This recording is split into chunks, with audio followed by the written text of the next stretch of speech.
संगीता हैं, कह रही हैं आचार्य जी सादर प्रणाम। जीसस ने जब लोगों को उनके मन के घाव दिखाए तो वो लोग हिंसा से भर गए और जीसस को सूली दे दी। ऐसा बहुत संतों के साथ हुआ है। आप भी यही खतरा उठा रहे हैं। आपको लेकर मन में डर सा है, और इसलिए कह रही हूँ क्योंकि जब भी मैंने किसी को आपके बारे में बताया तो मुझे विरोध ही मिला। अनजान लोगों से ही नहीं, विरोध उनसे भी मिला जिन्हें मैं अपना समझती हूँ। इस कारण मेरी अपनों से दूरियां बढ़ती भी जा रही हैं।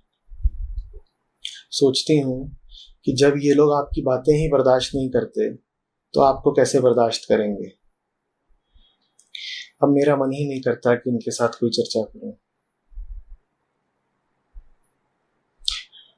मुझे डर है, और आप जिस भीतरी ताकत का एहसास कराते हैं वो इन लोगों के सामने हारती सी लगती है। मैं क्या गलती कर रही हूँ? कैसे अपने आप को शांत रखूं, धैर्य रखूं?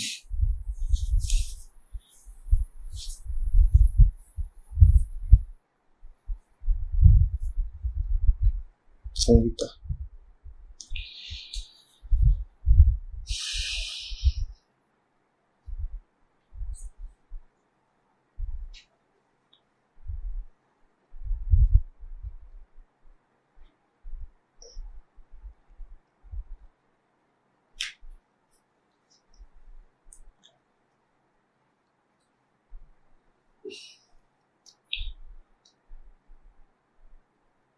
तरीके होते हैं संगीता, और हर समय के, हर युग के अलग अलग तरीके होते हैं। जीसस को अगर सूली मिली तो उसको तुम जीसस का तरीका जानो।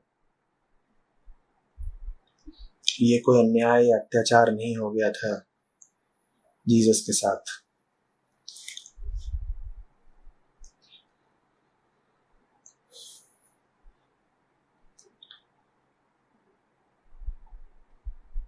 जो जानते हैं, समझते हैं, वो वैसे भी देह को बहुत महत्व देते नहीं।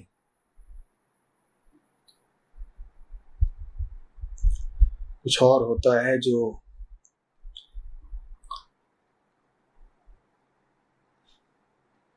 उन्हें खींच रहा होता है, उन्हें प्रेरित कर रहा होता है, रोम रोम पुकार रहा होता है, मुक्ति मुक्ति मुक्ति। रोम रोम कह रहा होता है एकत्व। वो अपनी मुक्ति में जी रहे होते हैं और भली भांति जानते हैं कि अपने में और दूसरों में वास्तव में कोई भेद नहीं है।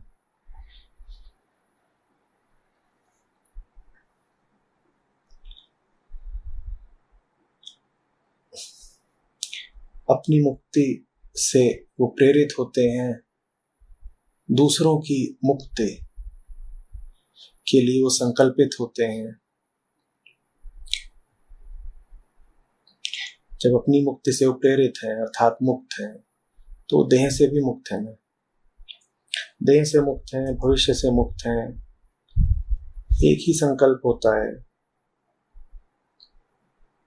जो संभव है मेरे लिए वो दूसरों के लिए भी तो हो सकता है। और इस संकल्प के पीछे, इस परमार्थ के पीछे तुम कह सकती हो कि एक नटखट सा स्वार्थ भी होता है। स्वार्थ ये होता है कि अपनों का और दूसरों का अनन्य होना वो जान चुके होते हैं, अभिन्नता समझ चुके होते हैं।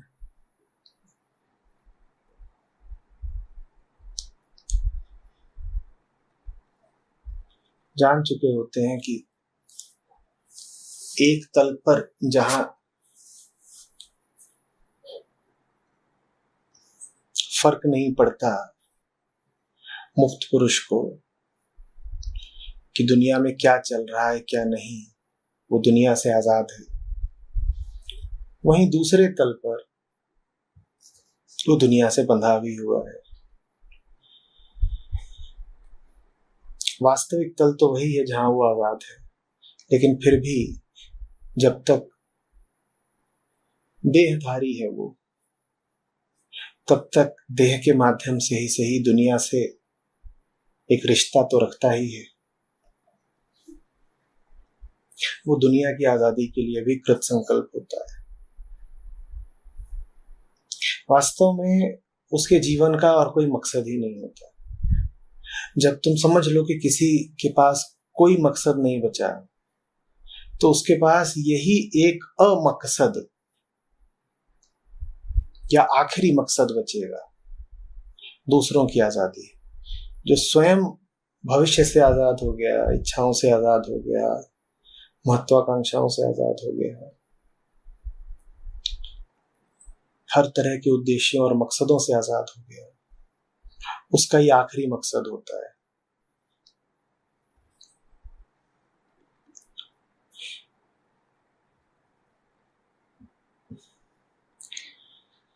तो जीसस के साथ जो हुआ या बाकी अन्य संतों के साथ जो हुआ, वो तुम्हारी दृष्टि में बड़ी मर्मभेदक घटना है, जीसस की अपनी दृष्टि में नहीं। उन्होंने तो खरा सौदा करा है। वो भली भांति जानते हैं कि जिस मकसद के लिए वो अपनी देह की कुर्बानी दे रहे हैं, वो मकसद देह से बहुत बहुत बड़ा है। जीसस सत्य के गुलाम हैं, वो अपने आप को कहते हैं कि मैं सत्य का बेटा हूं, और संसार के प्रति, मानवता के प्रति प्रेम से भरे हुए हैं। और प्रेम से उनका आशय यही है कि जो मुझे मिला है वो तुम्हारे लिए भी तो संभव हो सकता है ना। संभव भर ही नहीं हो सकता, उसी के लिए तो तुम भी तड़प और तरस रहे हो ना।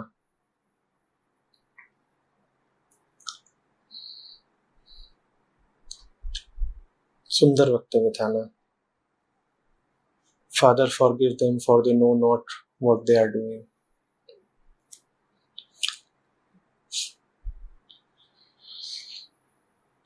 सतह सतह पर मत रह जाना। ये मत सोच लेना कि एक साधारण घटना घट रही है, किसी अच्छे आदमी को कुछ बुरे आदमियों ने मार दिया। वो घटना इससे आगे की है।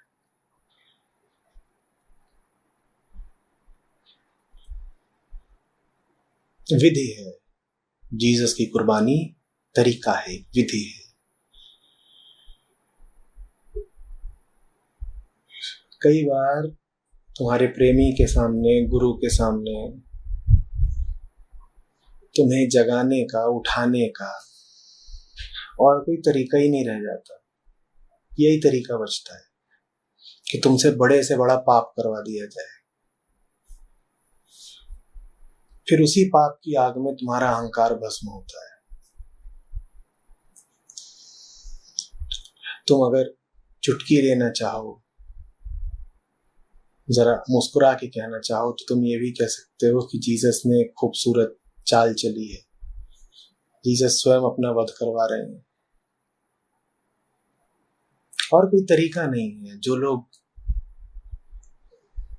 इतनी बेहोशी में हैं, गहरे नशे में हैं, उन्हें कैसे जगाओगे? यही तरीका है। वो मानने को ही नहीं तैयार है कि उनके भीतर बहुत बहुत बड़ा पाप बैठा हुआ है। आज देखा ना, मुझे आधा पौन घंटा लगा जोर दे देकर बार बार तुम्हें ये समझाने में, सिद्ध करने में, स्थापित करने में कि हमारे भीतर जानवर बैठा है, और फिर भी कहां माने होगे तुम। जीसस कैसे बताएं बार बार, कैसे समझाएं तुम्हें कि सिनर है हम।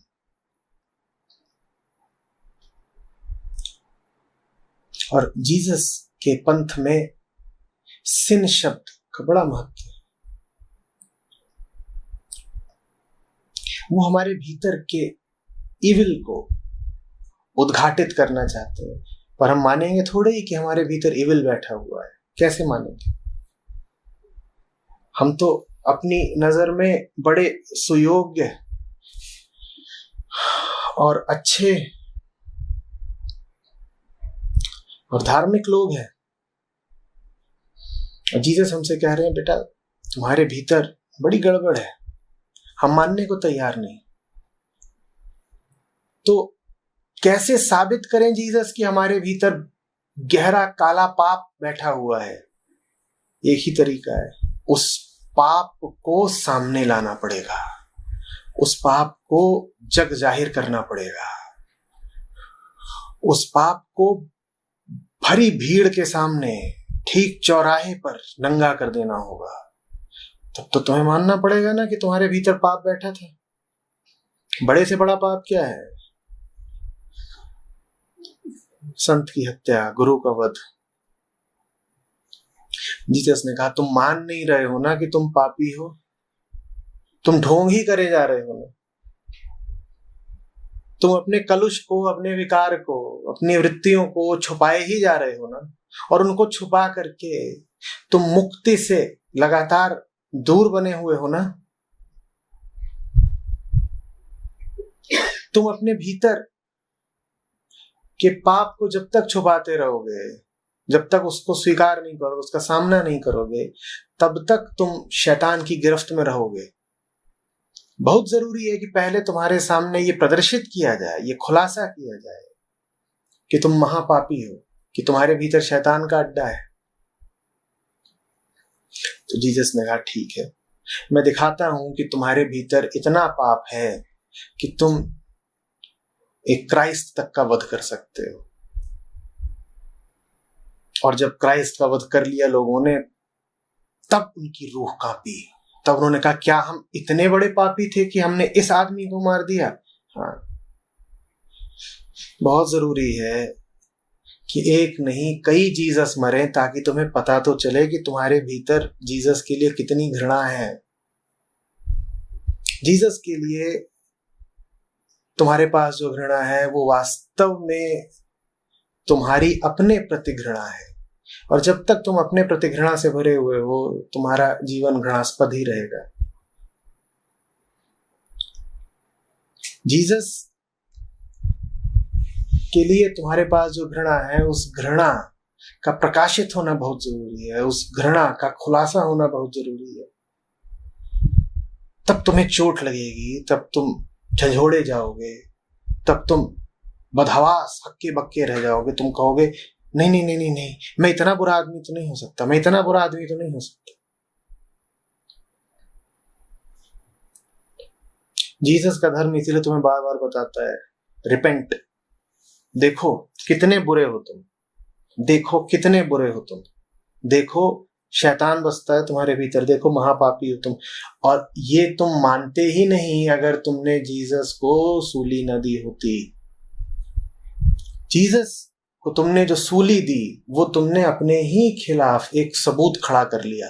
अब उस सबूत के सामने तुम अवाक हो, उस सबूत के सामने तुम निरुत्तर हो। नहीं तो न जाने कितनी शताब्दियां बीत जाती और तुम मानते ही नहीं कि तुम पाशविक हो, दरिंदे हो और पापी हो। तुम कहते नहीं साहब हम तो अच्छे आदमी हैं। अब कैसे कहोगे अच्छे आदमी? पूरी दुनिया में हर चर्च में क्रॉस पर जीसस लटके हुए हैं और उनकी देह से खून बह रहा है और उनके सर पे कांटों का ताज है, और वो ताज तुमने रखा है, वो खून तुमने बहाया है। जीसस की हत्या की पुरजोर कोशिश तुमने की है। इसलिए जीसस को बोलना पड़ा, they know not what they are doing. उन्हें नहीं पता वो क्या कर रहे हैं, और उन्हें पता चल सके कि वो क्या कर रहे हैं, इसलिए मैं अपनी हत्या करवा रहा हूं।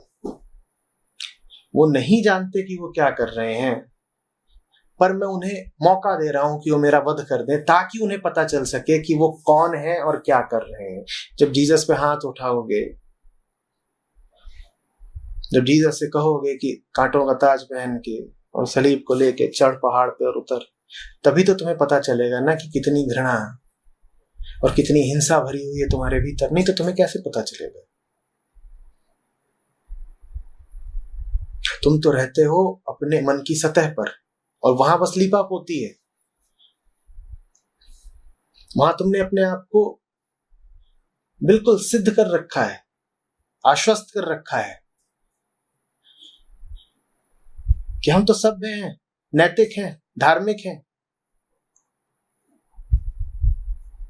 और तुम ये मानने को ही नहीं तैयार हो कि सतह से जरा नीचे पूरा जंगल दहाड़ता है तुम्हारे भीतर। तुम्हें मानने को ही नहीं तैयार हो कि तुम्हारे मन की सतह से जरा नीचे जाए तो तुम किसी का भी खून पी सकते हो, किसी की भी हत्या कर सकते हो, और वहां इरादे तुम्हारे यही है। बिल्कुल फर्क नहीं पड़ता कि तुम्हारे सामने जीसस है, ये सुकरात है, कि मंसूर है, ये सरमद है, कोई फर्क नहीं पड़ता। ये तो दो चार नाम हैं जो प्रख्यात हो गए क्योंकि उनकी तुमने शारीरिक हत्या ही कर डाली। लाखों रहे हैं जिनको तुमने खूब सताया है सिर्फ इसलिए क्योंकि वो सच के साथ थे। सच के प्रति तुम्हारी घृणा इतनी तीव्र है।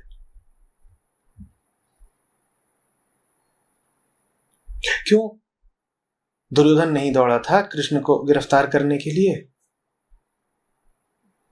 क्यों दुर्योधन के प्रासाद में नहीं रुके कृष्ण? बोले मैं जा रहा हूं विदुर के यहां रुकूंगा। जब शांति का संदेश लेकर गए थे तो बोले दुर्योधन के महल में नहीं रुकूंगा, ये रात में ही कोशिश कर सकता है मेरा वध कराने की। क्राइस्ट का ही नहीं, हमारा तो बस चलता तो हमने कृष्ण का भी वध कर दिया होता। और बहुत थे कृष्ण के जीवन काल में ही जो कृष्ण का वध करने को बड़े तत्पर थे।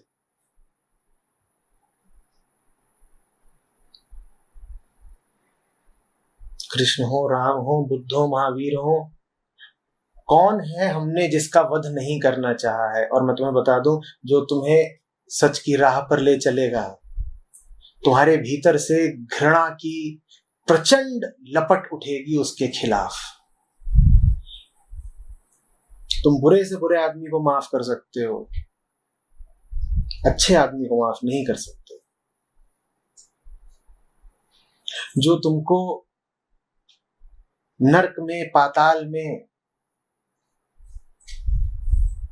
गिराता हो तुम उसे माफ कर दोगे, पर जो गुरु तुम्हें उठाता हो उसको तुम बिल्कुल माफ नहीं कर सकते। सर्वाधिक घृणा अगर तुम्हारे अंतर जगत में बसती है किसी के खिलाफ तो वो बसती है किसी क्राइस्ट के खिलाफ, क्योंकि वो तुम्हें कुछ समझाता है, उपदेशित करता है, रास्ता बताता है और डांटता है। क्राइस्ट से जितनी घृणा तुम करते हो उतनी किसी और से नहीं कर सकते।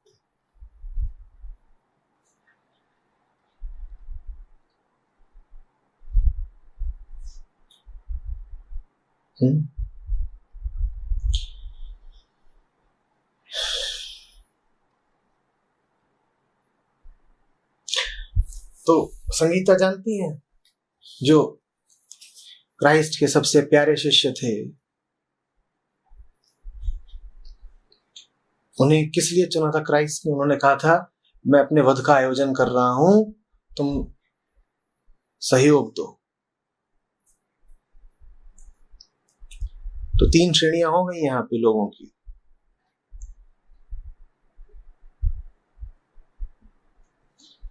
एक वो जो घृणा से इतने भरे हुए हैं, जो मारने पर ही उतारू हैं कि आज मार ही देंगे जीसस को। दूसरे वो जो कहते हैं कि हमें जीसस से प्रेम है इसलिए उनकी जान बचाना चाहते हैं। ये दूसरी श्रेणी वाले हैं, ये अभी जान को बहुत महत्व देते हैं। क्योंकि ये जान को बहुत महत्व देते हैं इसीलिए अभी ये जीसस के साथ एकाकार नहीं हो पाएंगे। क्योंकि जीसस कौन? जिसने जान को महत्व देना छोड़ दिया।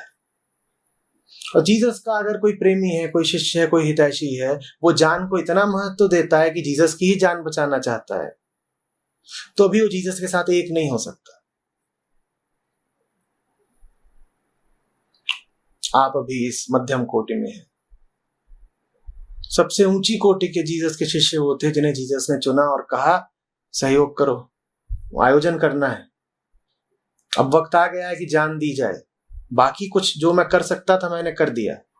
ऊंची से ऊंची बात लोगों से बोल दी, गांव गांव घूम लिया, खूब उपदेश दे लिए। जिन्हें सुधरना था वो सुधर गए, जिन्हें मानना था उन्होंने मान लिया, पर जिन्हें सुधरना था और जो माने वो लोग मुट्ठी भर थे। ये जो विराट जनसंख्या है जो अभी मेरी बात नहीं सुन रही है, ये मेरी बात तभी सुनेगी जब मैं मरूंगा। मेरा मरना बहुत जरूरी है, और अगर तुम वास्तव में शिष्य हो मेरे तो मरने में सहयोग करो मेरा। और इन शिष्यों ने मुस्कुराकर कहा, हाँ जरूर, हम करेंगे सहयोग। और फिर जीसस ने आयोजन किया कि वो पकड़े जाएं, और आयोजन किया कि उन्हें किसी भी तरह माफी न मिले।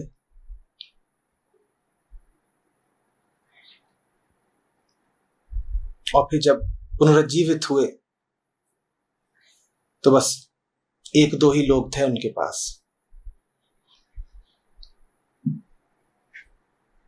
फिर चले गए जीसस, बोले काम पूरा हो गया, मैंने तुम्हें आईना दिखा दिया, मैंने दिखा दिया कि तुम्हारा जीवन कुछ और नहीं है, घृणा से भरी हुई एक बदहवास चीख है।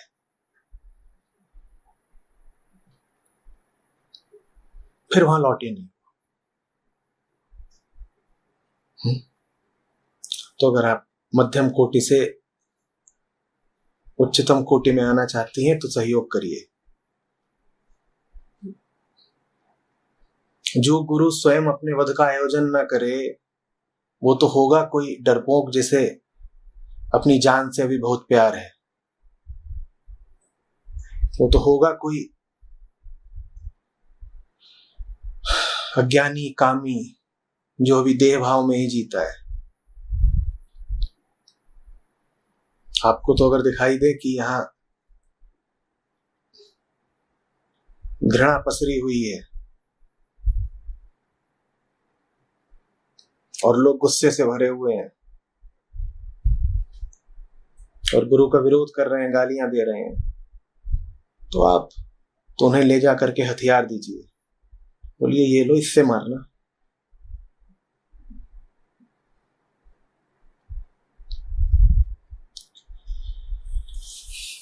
देखिए, समझिए, मेरी बात ऐसी नहीं है कि कोई भी उसे ठुकरा सके या काट सके। मुझे हराने के लिए लोग मेरी बात काटते नहीं हैं, काटना असंभव है। अगर कोई काटने की कोशिश करेगा तो हार जाएगा। मेरी बात अकाट्य है क्योंकि वो मेरी बात है ही नहीं। मुझे हराने के लिए लोग मेरी उपेक्षा करते हैं। वो कहते हैं हमें सुनना ही नहीं, हम सुनना नहीं चाहते। वो कानों में उंगली डाल लेते हैं।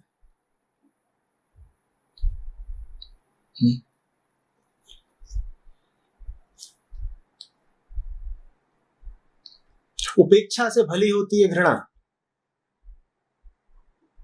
जब मैं कह रहा हूं उपेक्षा से भली होती है घृणा, तो मेरा आशय है घृणा का प्रदर्शन।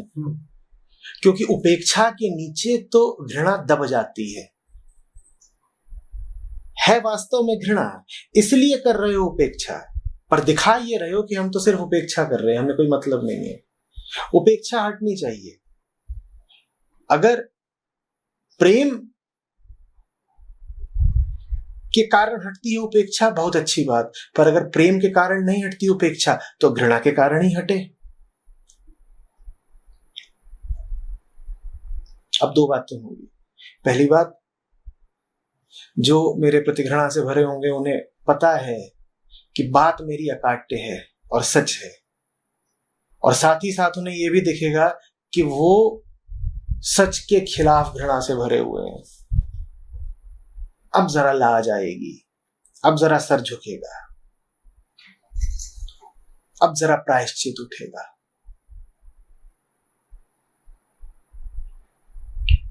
उस घृणा का प्रदर्शन होने दीजिए। खून अगर बहता है तो बहने दीजिए, रंग लाएगा।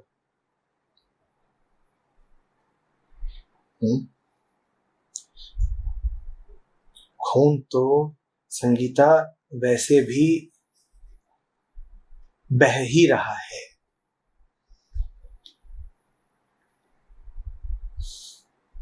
ये लोग मुझे अगर प्रत्यक्ष तरीकों से नहीं मार रहे हैं तो छुप छुप के मार रहे हैं, परोक्ष तरीकों से मार रहे हैं।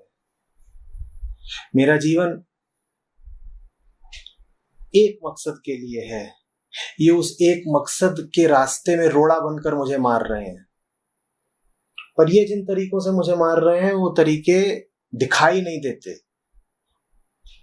तो इन लोगों को पाक साफ बने रहने का बहाना मिल जाता है। ये मेरी उपेक्षा करके मुझे मार रहे हैं, उससे अच्छा है कि ये खुलेआम खून बहा के मारे, फिर कम से कम इनके पास ये दलील तो नहीं बचेगी ना कि ये पाक साफ है।